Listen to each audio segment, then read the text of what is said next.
મિત્રો અહીંયા એક બહુ જાણવા જેવી વાત છે, એક સતની વાત છે.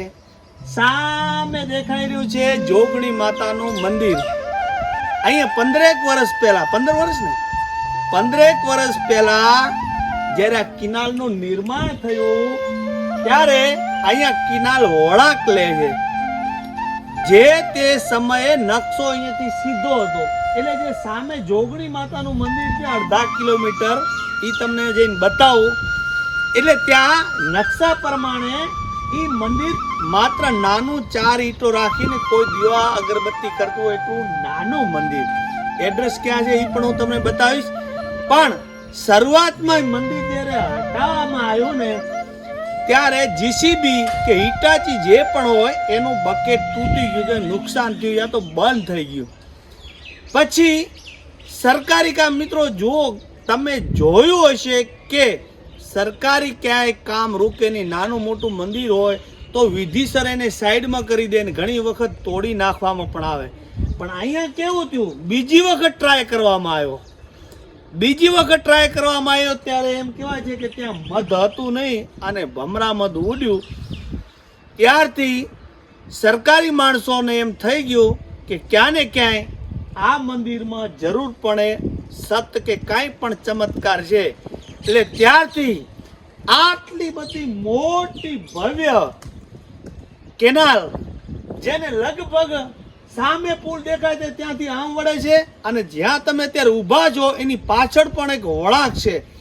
એટલે આ દુનિયામાં જો સત ના હોય તો મિત્રો કોઈ માનતું નથી. તો મહામાયા જગજૂની જોગણી ત્યાં બેઠી છે, ત્યાંથી એમ આગળ ત્યાં વળાંક પડે છે.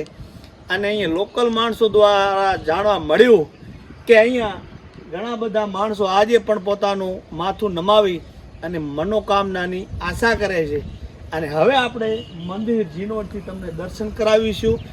ત્યાં કને આપણે દીવો અગરબત્તી કરીશું. ક્યાં પણ સારું લાગ્યું હોય તો લાઈક શેર જરૂરથી કરજો વાલા મિત્રો.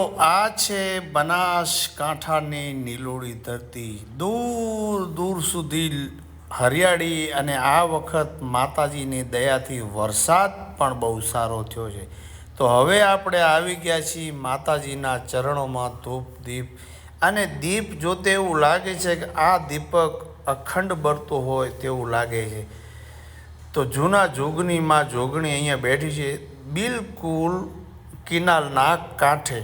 કિનાલની બાજુમાં જે રસ્તો આવતો ને બિલકુલ ત્યાં મોટું વૃક્ષ છે ને વૃક્ષની છત્રછાયામાં માતાજી બેઠા છે.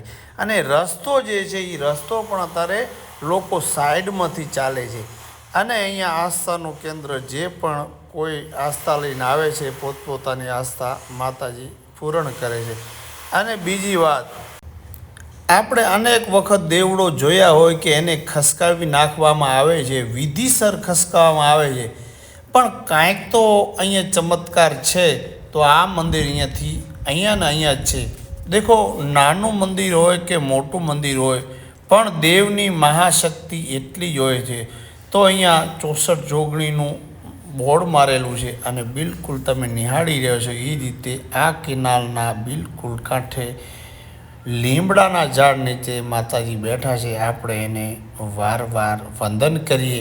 અને આજે મિત્રો કહેવત છે ને કે ચમત્કાર વગર નમસ્કાર કોઈ કરતો નથી. તો આ સ્થળ જે આપણે ભાભરથી દિયોદર જઈએ, દિયોદરની બિલકુલ 2-3 કિલોમીટરના ભાભર રોડ ઉપર જતે આ કેનાલ આવે છે. ને કેનાલના થોડેક જ નજીક 1 કિલોમીટર જઈએ એટલે ત્યાં માતાજીનું મંદિર છે.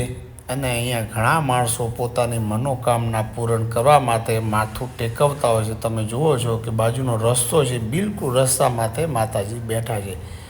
તો આવી રીતે એને હરિયાળી બિલકુલ બહુ મસ્ત, અને અમે ફોટો વિડીયોનું પણ મસ્ત બહુ લોકેશન છે. તો આવા જાણવા મળ્યું કે ખરેખર કંઈક તો સત્ય છે. તો માતાજી અહીંયા બેઠા છે. માતાજીને વંદન કરી અને આવી નવી વાતો સાથે આપણે મળતા રહીશું.